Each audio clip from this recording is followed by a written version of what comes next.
All right, Josh, tell us about the project that you guys did recently here in So McKinney. this is a project that we did out here in McKinney, one of the newer neighborhoods.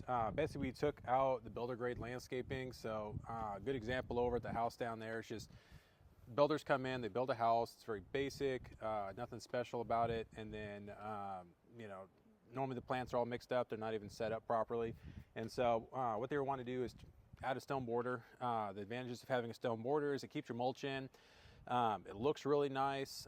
There's also, in this case, we were adding lighting into it as well. So it was a way to build lighting in without having just uplight. So it adds more character. A lot of times when people are putting in landscaping, they're trying to at least somewhat outdo their neighbors. And so, it's a good example of how we were doing that. We went with like lower maintenance plants, so things that just don't need to get trimmed a whole lot. They need less water. They can actually take cold pretty well as the heat.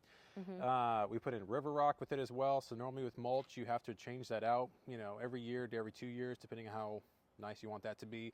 River rock pretty much stay the same all the time. They don't lose their color. They don't really move around. So like when it starts raining a lot, it can float and move to one corner or the other, or if you don't have a stone border, it'll just wash out into the grass. And so this helps a lot with not having that issue, as well as it just looks really dope. And so basically with this one, we built a stone wall around the side here.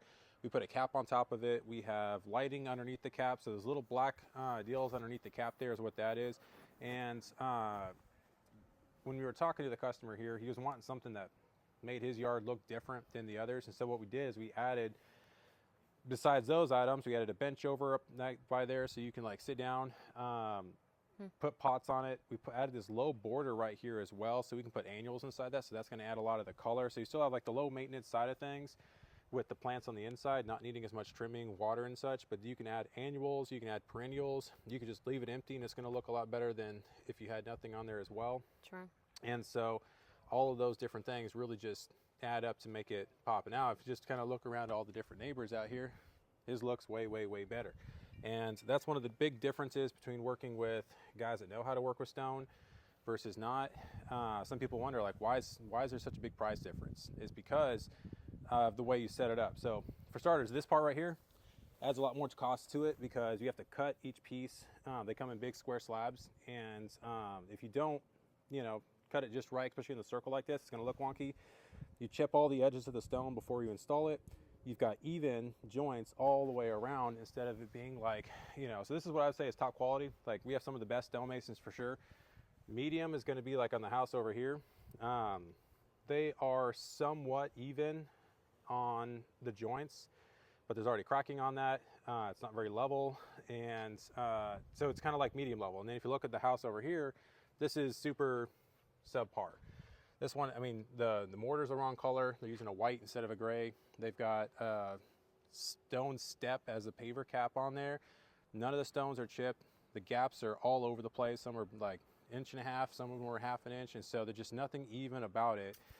And that's what really takes the difference. You add the other, couple steps in there, it looks like this. If you don't, and that's just what we can see visually. I mean, there's stuff in the foundation. If you didn't put in rebar, you didn't put a very big footer in there of concrete, it's just going to break up and fall apart in a couple of years. And you paid all that money for something you got to redo now. And it's going to look bad if you don't. So is this stuff that you recommended, or did the yeah, so he homeowner was have asking for this stonework.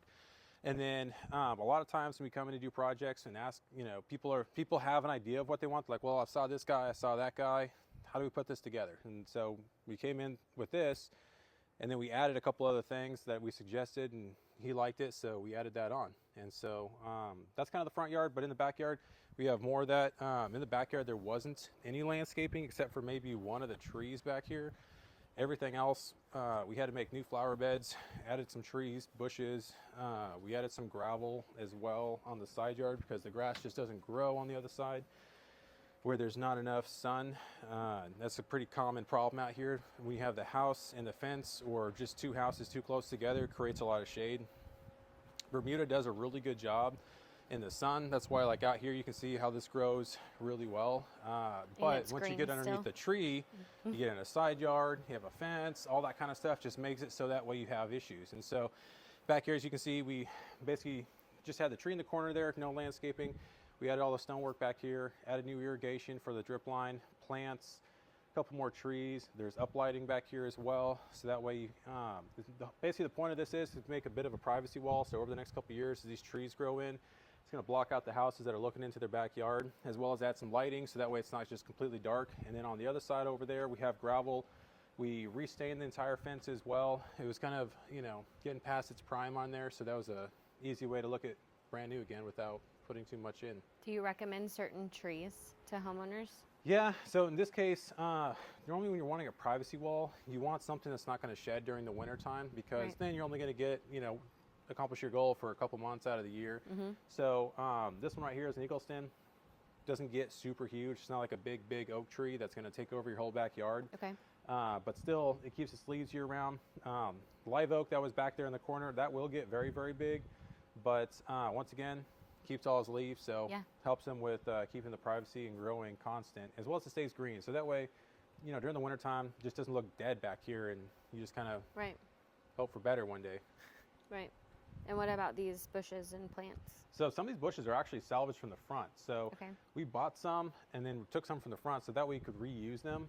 Because like I said, we took out everything in the front. So we started over, and this was a good way to kind of be efficient and take some of the stuff that didn't work up front that works better back here, just because different setup. There's just different themes that go good in the front yard versus the backyard. And so even though they didn't work up there, doesn't mean we can't reuse them out here. Sure. Hello, everybody. Does your landscaping look like shit and you need someone to update it? Call Pristine Landscape today so you can look like this.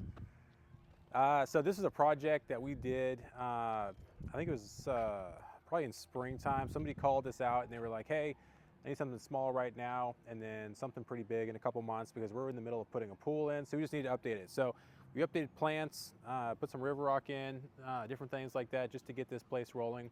And basically we left this whole side open, didn't really do much down here, because we knew that when the pool went into the backyard, they were going to tear out pretty much everything. So this tree here is new, we just replaced this. All this grass is new. It actually came in really well. It's only been like a month. You already can't tell that it was sod. It looks like it's an old grass. They use this to take all their equipment and stuff in the back to get a pool put together. So then they called us back after doing the initial, just the front piece here. And then on the second part, we put this whole side yard back together. We put the tree back in, put the stone back in. There's some plants, irrigation, put the sod in. But the second area, they were going to call for the backyard, which is basically the problem they were having is very steep down here. Like, so the builder, they put in a retaining wall, but they put in a really low retaining wall. So huge curve, like all this, you can kind of see it's already starting to separate and slide downhill a bit. So we were called in to kind of fix that. So the way we were doing that is, because it goes all the way down the side. And so they couldn't use this at all. So we added these steps in, put in a flower bed retaining wall here, put a retaining wall on the side over here, gravel steps. So these are the same material, we just cut them to fit so that way they match the steps on there. And the gravel, same thing, because when you come into the back here, all of this was dropping off another 8 to 10 inches. Like this is a brand new house, and this was already eroding out.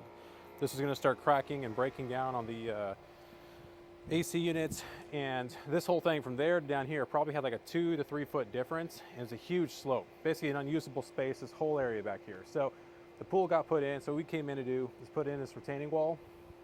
This is more of a pretty version of retaining wall versus like what the fence is sitting on here that the builders put in. We have lights going all the way down underneath the cap going down on top. The cap matches the border around the pool over there. New turf. And so then we come down the side here. We put in lighting on all the trees and landscaping around the pool as well. We planted all these trees and bushes. Basically, they're looking for a privacy wall. Fence wasn't quite tall enough for what they're looking to do, since you have houses kind of looking in on every angle. So we planted everything here, made it so that way at night it looks really good. Staircase going around the side here, so that way you can get around to the front yard.